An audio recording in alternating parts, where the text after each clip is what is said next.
ஆகையினாலே அவர்கள் ராஜ்யத்தின் வேலையை செய்து கொண்டிருந்தார்கள். ராஜாக்களுக்கு பணிவிடை செய்கிற ராஜ்யத்தின் வேலையை செய்து கொண்டிருந்தார்கள். वो तो राजी का काम करते हैं, सेवा करते हैं वहाँ. அவன் தகப்பனார் தன்னுடைய பிள்ளைகளை ராஜாவிற்கு பணிவிடை செய்கிறதற்கு தகுதியானவர்கள் என்று எண்ணி அவர்களை அங்கே அனுப்பிவித்தான். இன்றைக்கெல்லாம் கவர்மெண்ட் வேலை கிடைக்கணும், அன்னைக்கு அப்படி இல்லை. தன்னுடைய குடும்பத்தில் இருக்கிறவங்க கவர்மெண்ட்டுக்குள்ளே போய் வேலை பார்க்கணுங்கிறது பெற்றோர்களாய் அனுப்பப்பட்டு செய்யப்பட்ட வேலை.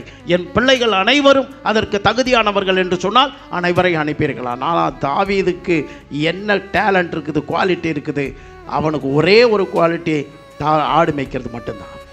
दाऊद की बाप सोचता है मेरे 6 पुत्र तो राजी की सेवा करने के लिए लायक है, पर ये दाऊद को कुछ भी लायक नहीं है. தகப்பனார் அந்த சகோதரர்களை விசாரித்து வரும்படிக்கு தாவீதை அனுப்பின பொழுது அவன் சகோதரர்கள் தாவீதை பார்த்து சொல்லுகிறார்கள், அந்த கொஞ்சம் ஆடுகளை எங்கே விட்டு வந்தாய்?